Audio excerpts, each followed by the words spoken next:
Okay, shalawam.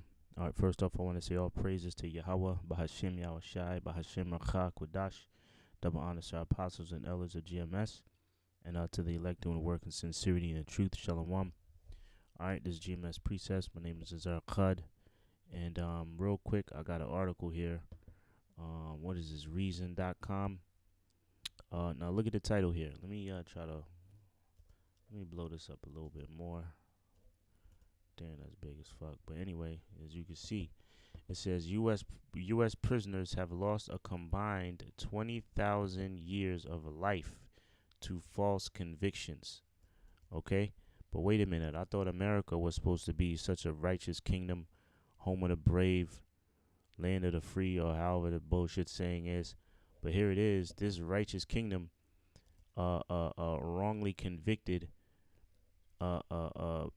prisoners, and they lost a combined 20,000 years of life. Okay, for false convictions, man. Okay, let's read this title. It says in 2018 alone, wrongly convicted prisoners lost more than 1,600 years of life behind bars in 1 year in 2018. Okay, but I thought I thought America's ways and the way they judge people is the way to go. And that's what every other nation should do. They should follow America's ways and how they judge and how they judge their people. All right, but it's showing you that these laws here in America were not designed for you to do so.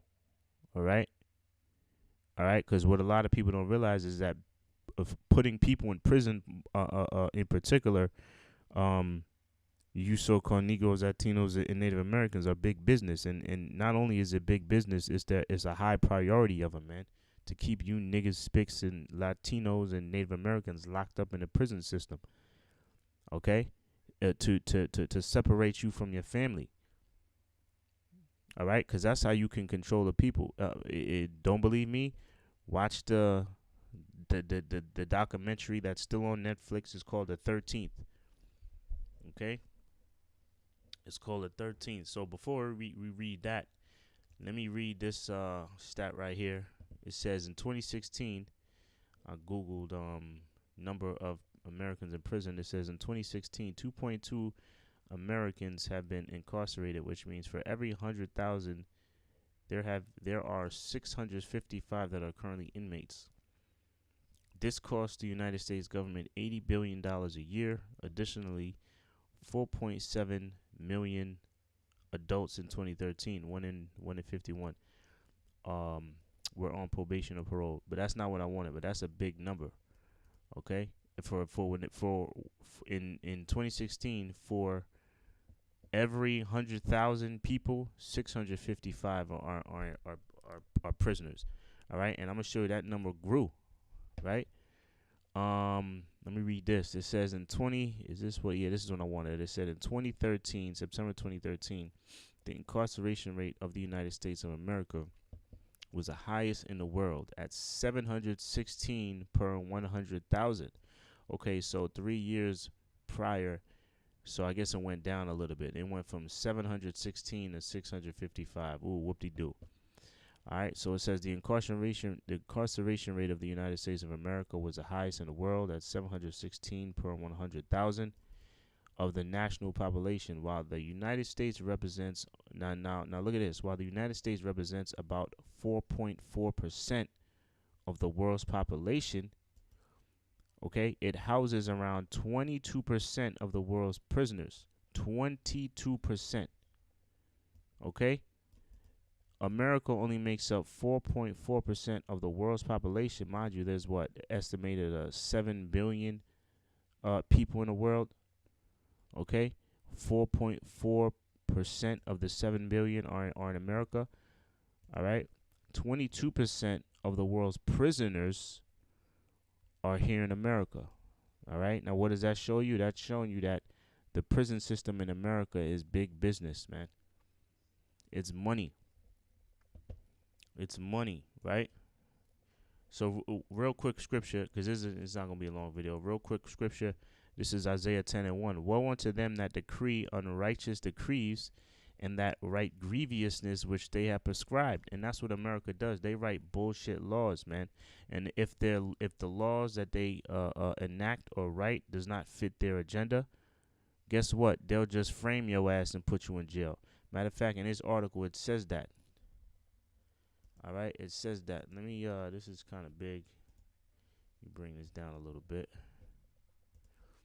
Okay, in this article, it explains that. It says 2018 alone, wrongly convicted prisoners lost more than 600 years of life behind bars. Look at that, 1,600 years of life in 1 year. Mind you, it says 20,000 years of life of false convictions. Okay, it says that's a new record according to the annual report of the National Registry of Exonerations, which tracks all exonerations from 1989 from and onward. In 2018, 151 people were freed serving sentences for crimes they did not commit. They had served 1,639 years altogether, an average of about 11 years per person. All right. Let me get to the.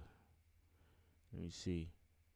I want to get to the point where it goes into the investigation, but let me read this. Another record set last year is also worth our attention. More of these exonerations are happening in cases where misconduct by officials played a role. What's that? Officers or the town or the city or the city persecuting or trying to lock up the defendant or the accused. They filed false reports. They planted shit. Okay, it says misconduct by officials played a role. The report documents official misconducts in at least 107 exonerations last year. Official misconduct played a role in 80% of the 54 homicide cases in 2018 in which the person convicted was subsequently exonerated. So here's a point. One of the biggest drivers of misconduct fueled exonerations in 2018 was good old corrupt Chicago. Chicago has been in the news lately with the whole situation with Jussie.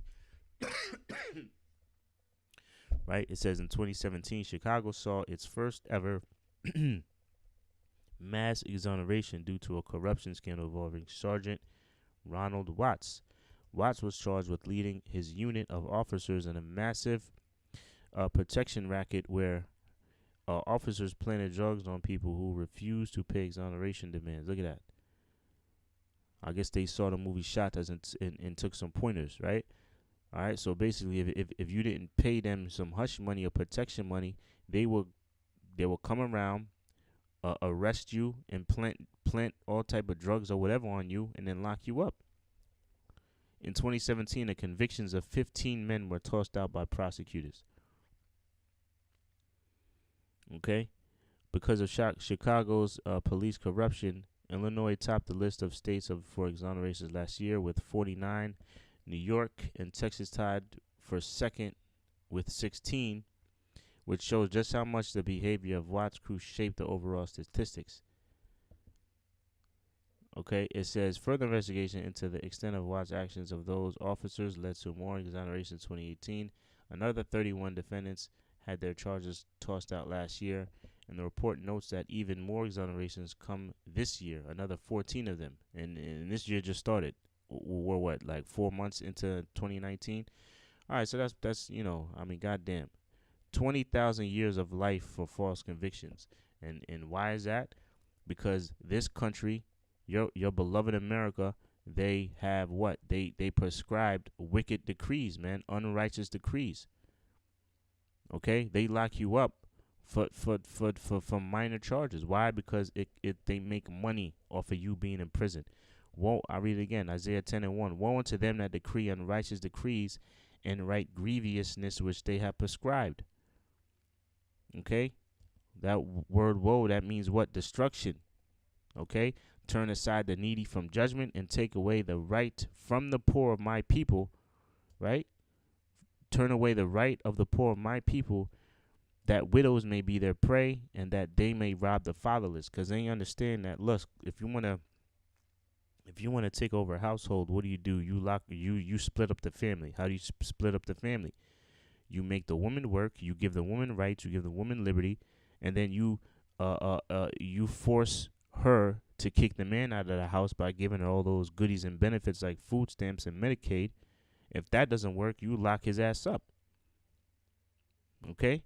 That's how you divide the family, because if you look into the statistics, majority of the people in prison are minorities, are so-called black, so-called West Indian, so-called Latino, so-called Native American, who consist of you Israelites, you so-called tribes, or not so-called tribes, the tribes. Okay? You can blame good old America for that. All right? Okay? As a matter of fact, let me get Psalms, right? Because it's all this that they're doing is gonna come back to them, man. It's gonna come back to the Edomites. Psalms 10:2. The wicked in his pride doth persecute the poor, right? The wicked is speaking about you so-called Edomites, the one that rule this kingdom, that run this planet. In his pride, they do what? They doth persecute the poor. The poor are us, the so-called Negroes, Latinos, and Native Americans. They are persecuting us. They are oppressing us, right? It says, let them be taken by the devices or in the devices that they have imagined. So guess what? You want to put us into slavery. You want to do you because ultimately they want to do away with us Israelites. They want to do away with you. Okay? If you don't believe me, check out the Georgia Guidestones. They want to cut the world's population to 500 million. 7 billion to 500 million. How do they want to do that?